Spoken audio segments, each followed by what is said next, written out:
Paola, that was a point. Here we go. Okay, so good afternoon, everyone. Good morning and good night, wherever you are listening from. Today we are going to have Susana Tierrablanca, that is going to present a project, a regional project on the Pacific of Colombia.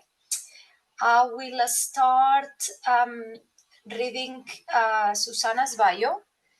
Then she will go straight to the presentation, and then there is a time dedicated to Q&A. And obviously the video is recorded and can be used for future reference on the ACG Women's Network. With all that, I will start with Susana. Susana Tierrablanca holds a BSc in Geoscience Engineering and has 11 years of experience in the oil and gas industry. She commenced her career at PGS in the Villahermosa, Mexico office, and now she's a geoscientist based in Houston.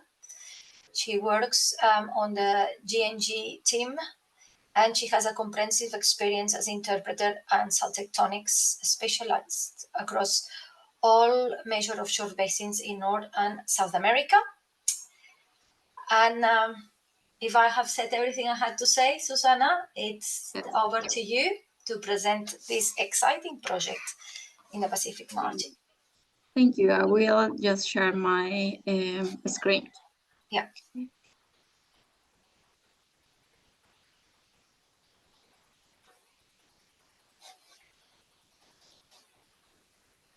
Okay, I hope that everybody can see my presentation. Yeah, it's good to go. Just stop the subtitles and I will put my pointer. Okay, so I will start just saying thank you to everybody and also for this amazing forum that gave me the opportunity to participate and also to present this Colombia MegaProject. Again, my name is Susana, and I will talk, like Adriana already mentioned, about the PGS Pacific Colombia MegaProject, and I will show you the new insights from the rejuvenation of 2D data offshore on Colombia. Okay, so I will mention just a small introduction where this project sits. This project is located between Buenaventura and Tumaco, that is northwest of the coast of Colombia. This project is a merge of 3 different vintages that were acquired in 1972, 1982, 2005, and the latest one that is from 2008. That this one is from, the acquisition is from PGS. All of these 3 vintages have been fully matched, merged, and phase balanced, and creating an uniformly data set. So this project was done on 2 phases. Here on the map, I will point the phase 1 that is on dark blue. This phase 1, we have the product on time and on depth. And this one was done using data from 2005, 2008, and also legacy data. Then we move to the phase 2, that is what we have on light green, and also the 3D surveys. Basically, what they do is they use the existing processing that they did on phase 1, and they combine everything to create a uniform product. Okay. Now a little bit of the background where the project sits. This project sits on Tumaco Basin.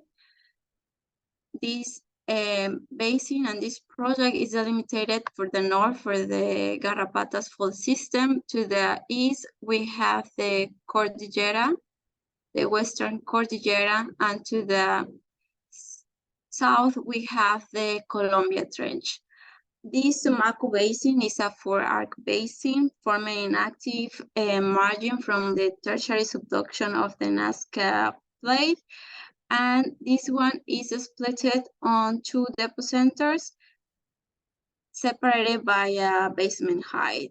The deeper one that is toward the continent, we have we don't have a major deformation. We have just a slightly folding, producing by mode diapism. Comparing to towards the ocean, we have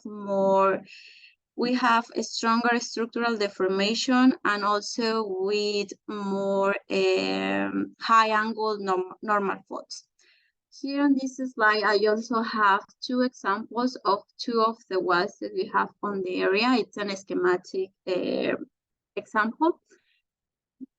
The top one is an example from Remolino well, and it's saying or it's demonstrating what I already mentioned, that is towards the ocean, we have a stronger structural deformation comparing towards the continent. We just have a slightly folding.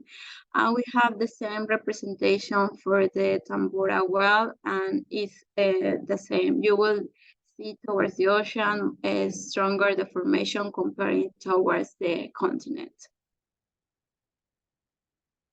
So now I will talk a little bit of the wells that we have on the area.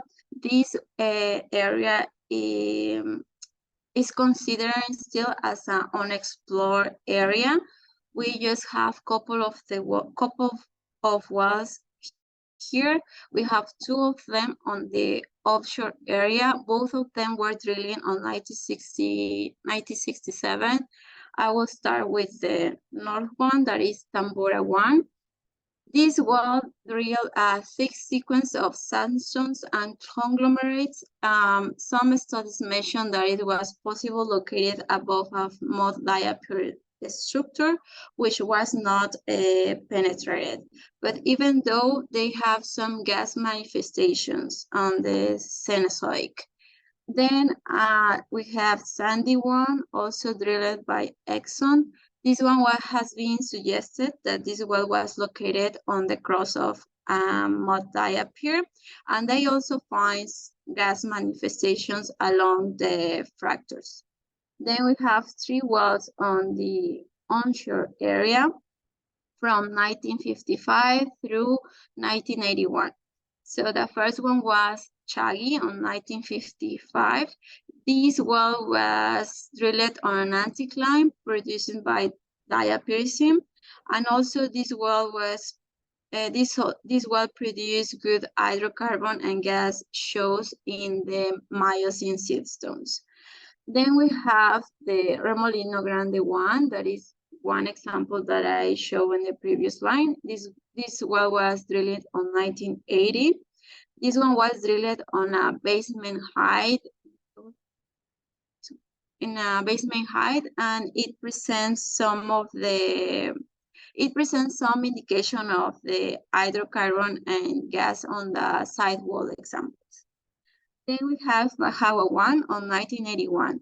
This one produced good gas shows and on the sandstones and Oligocene Miocene siltstone.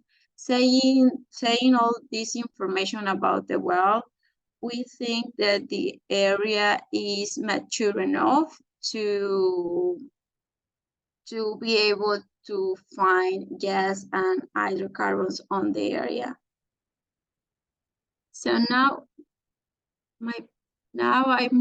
I will talk of why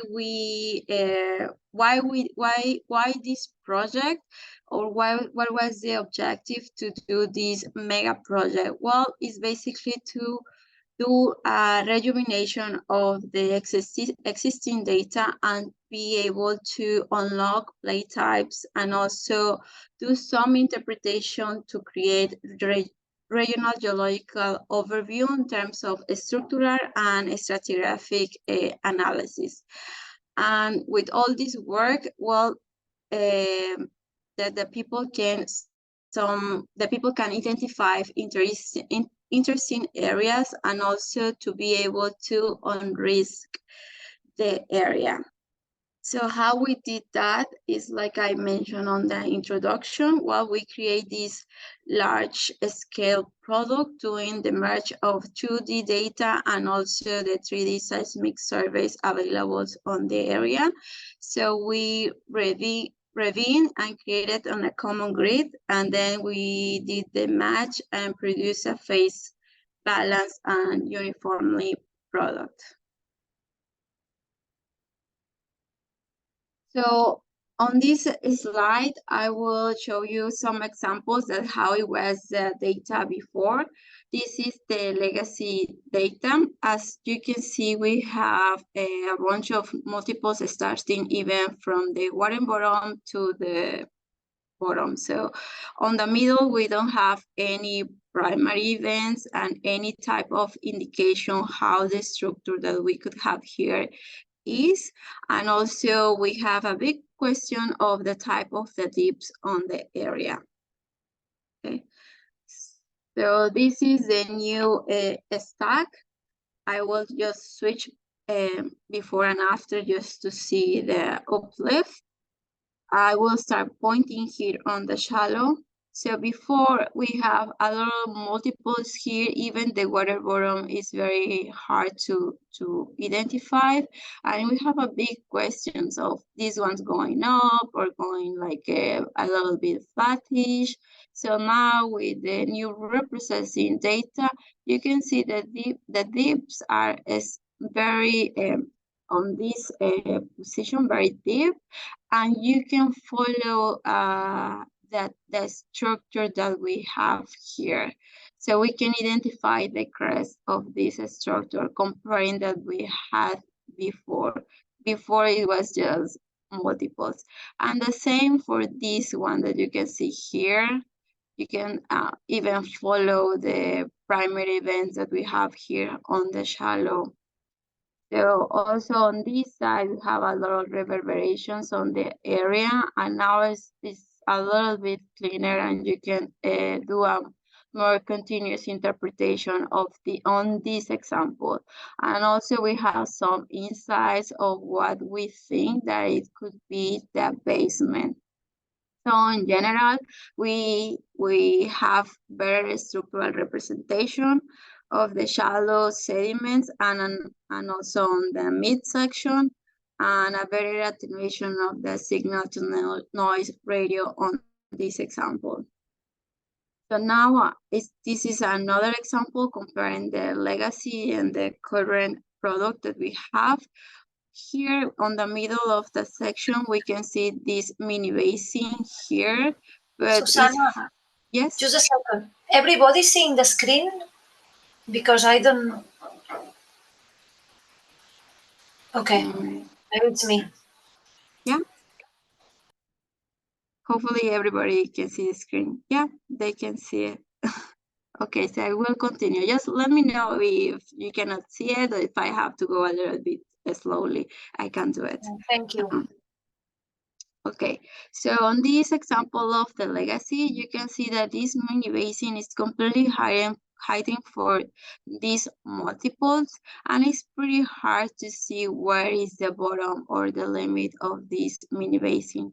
And also on your left, you can see that we have some banding or of swings, that it could be swings here from shallow to the bottom. That will show, I will show you how it looks, our current stack. So I will switch again. So if you focus on this mini basin, so I will show you that all these multiples that we have here hiding where it could be the bottom of this stratification. Now you can see it a little bit clear. That is almost here, right? So I will switch again. So all of these multiples has been reduced. And also, again, we have some insights that we could think that it's our basement. So in general, again, this representing 2D data has better structural representation and less multiples on general. I would say that. So we did a small, quick QC. So what we did is just to extract the amplitude spectrum of these areas of the yellow square. So on the left, you will see a small graphic comparing the spectrum of the legacy and the current. So the legacy was on green and the current is on blue, on dark blue. Well, what this graphic tells us is that the new dataset is broadband. And what does it say when we said broadband? Well, the broadband will have a measured content of frequencies, more low frequencies and more high frequencies. As interpreter, this is very helpful because you will have a product with more details. You can see your faults a little bit more defined, so you can do interpretation just mean on a structural interpretation and also even on a stratigraphic interpretation because you have more content of frequencies. And also I mean, you can use it as prospect hunting, and if it's necessary to do a target analysis, you can use it as a ABO if it's necessary. Okay. So this is an example of how the match used to look and how it looks right now. So how we did the match was done using the 3D survey as a base. So they bring all the information that we had on 2D to the 3D, and they produce the match of the amplitudes and also creating a balanced product. So on this example, I'm showing how it was looking before. So before you can see that the 2D lines has like a very strong amplitudes on general comparing to the 3D, and you can see the line that is separating separating the product. You can see the vertical line very easy, and you cannot follow also the deeper reflectors. They are very weak on the 2D lines comparing to the 3D. So this is how it looks now. I will switch a couple of times that you can see it. So here in the shallow, you notice a more balanced product on general. The vertical line has been attenuated, and on the deeper section here, you can see that this deep reflector is easier to follow comparing how it was before. So this was before and after.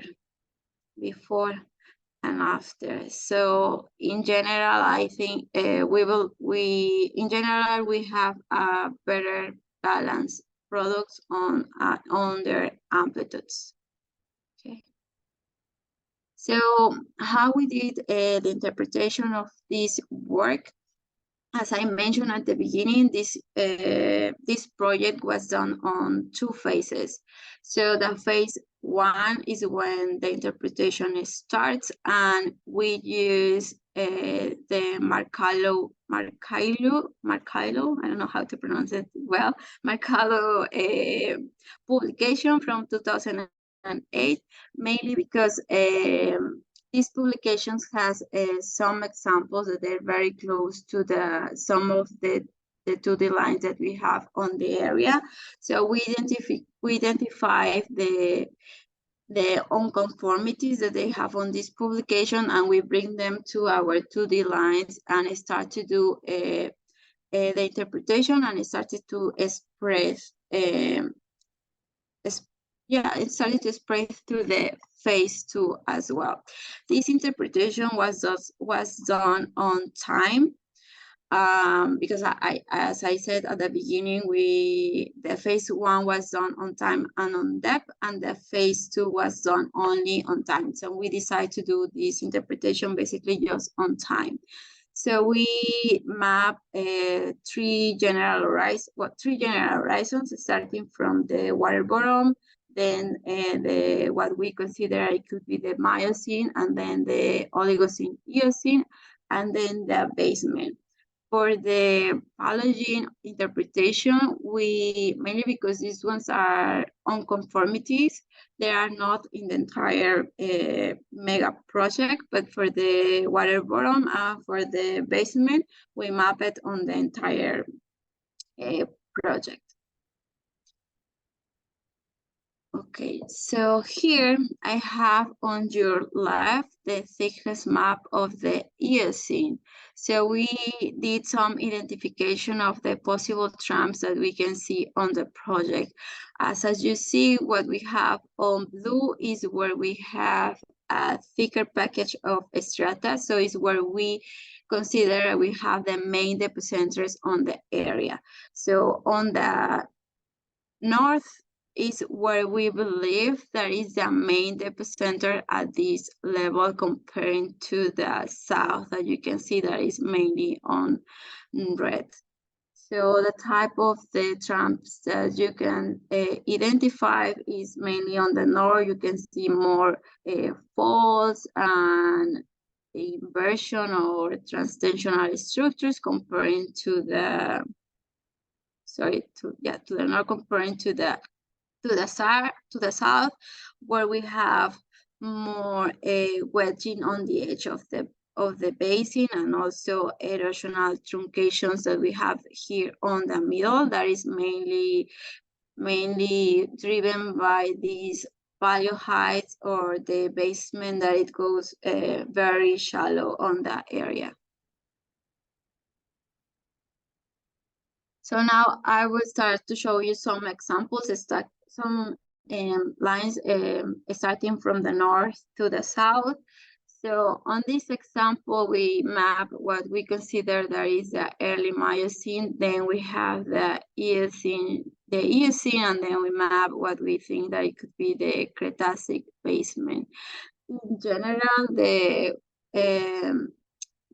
Cretacic basement, how we did this interpretation, we identified this high reflector with a strong amplitude, and it was the last one that we saw on the stratification. So those one, the observation that we follow to map what we consider the basement. For the Paleogene in general, you can see that we can have a low reflectivity in some areas, and also for the younger strata is where we consider that we have a more normal fault, so where it's more structural, where you can see more. Well, you can see that at this level, it was induced to the fault system that we have on the area, that we think that these ones could be used as structural trams or as migration pathways in the area. Okay. So here we have an example on the central sector. As I mentioned before, we have in some areas the basement going very shallow, like on this example, is going almost to 1 kilometer of depth, comparing to the previous line. And you can see that the character that we have on this level, which we think that it could be associated to possible shade layers, that this one is a good indicator to the presence of organic material on the area. And here on your corner is one example of this stratification is going to the shallow, creating some erosional events. So another example of the central sector, you can see the style is different. You see more anticlines on this example. So we think that this one are associated to the more diapyrism, and it's a good example of hydrocarbon trap on the area. And also the anticlines also are basement induced, as you can see on this example. This is another example on the south sector, and this one I'm showing one of the paleo heights that we have on that area. And as I mentioned, the Cretacic is going very shallow, and you can see that we have up-deep truncation of the Oligocene and younger strata against to these paleo heights. Here we have the gravity map that is available. This gravity map, what you see on red is where we see that is shallow. This is a gravity map of the basement, sorry. So where we think that it's on red is when it's very shallow, and what we see that is on blue is where is thicker. So on your right, this thickness map of the water bottom and the basement. And the representation of this one is basically the same. We did it as a QC of our interpretation. We try to incorporate this available source that we have here. That is the gravity map.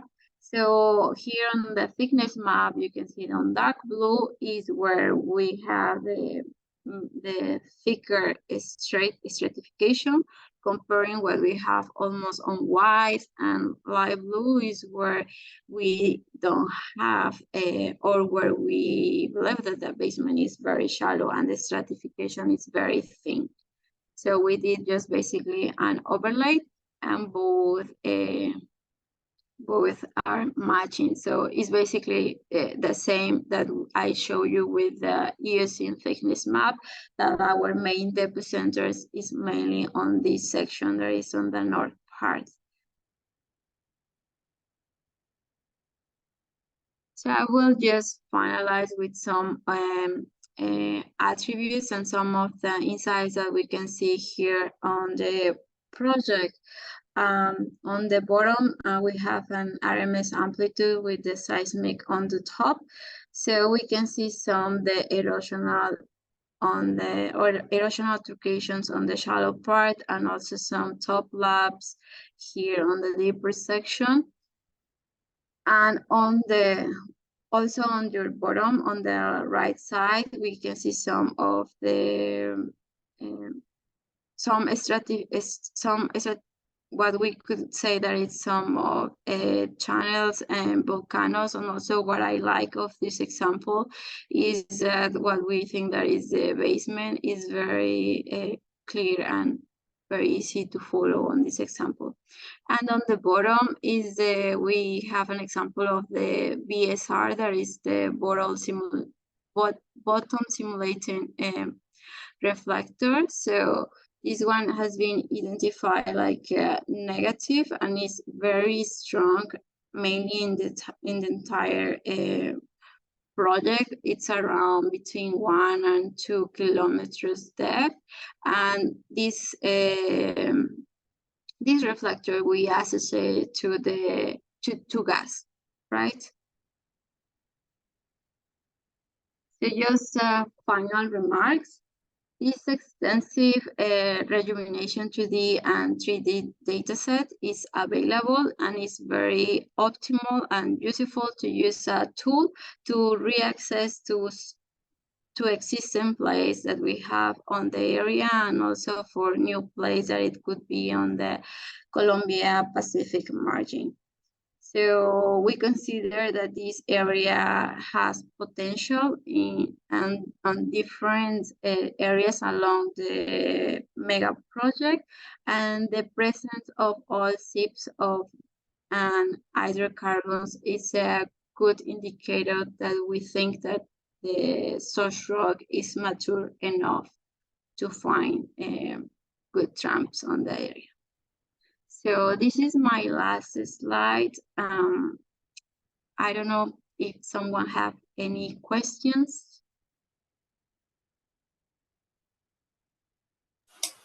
or how we move to the questions. Yeah, Susana. Hi, Adriana. I have sent you one here on the chat. I can read it for you. It says, thank you for your presentation. Can you tell us more about the motivation to do this regional project, and if there is anything to do after this, now that it's all done, or is not all done?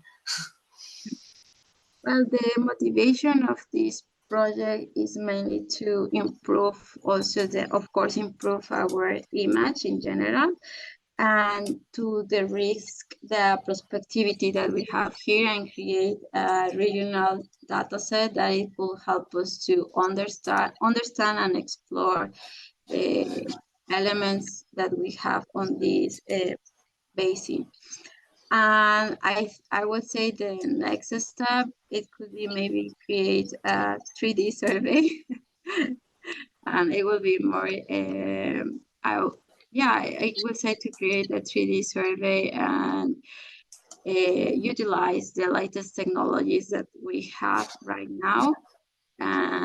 Yeah, I would say that. Okay, thank you.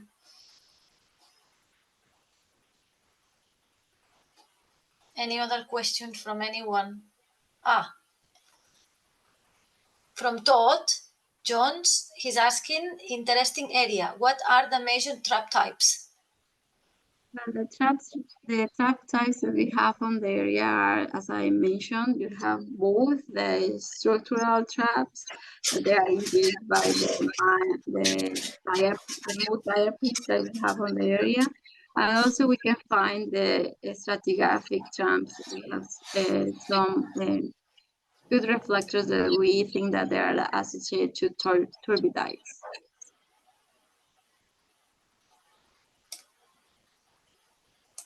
What do you think it will be the main risk in this area?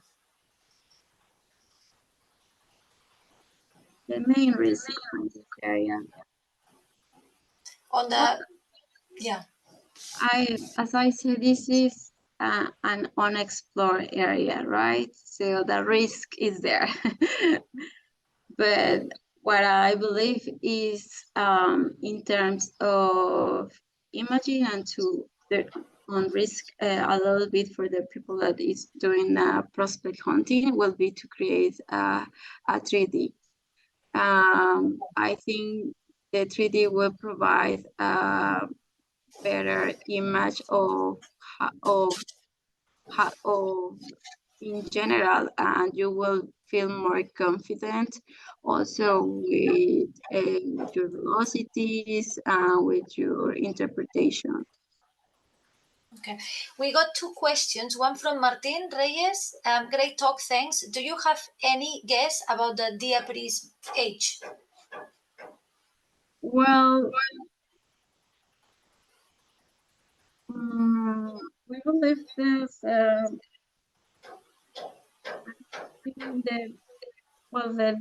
most fireprints will be maybe on the Eocene, probably. That's quick, just the guess that we have here. Mainly on the Palladian, I will say. Okay. And then we got another question from Lady Castro. Thanks for the nice presentation. Do you have information about the basement affinity?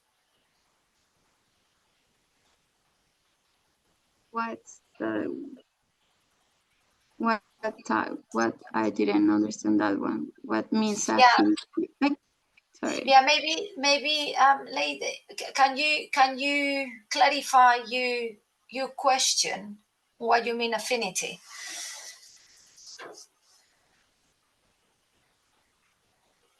I guess whether it's continental or oceanic on the basement.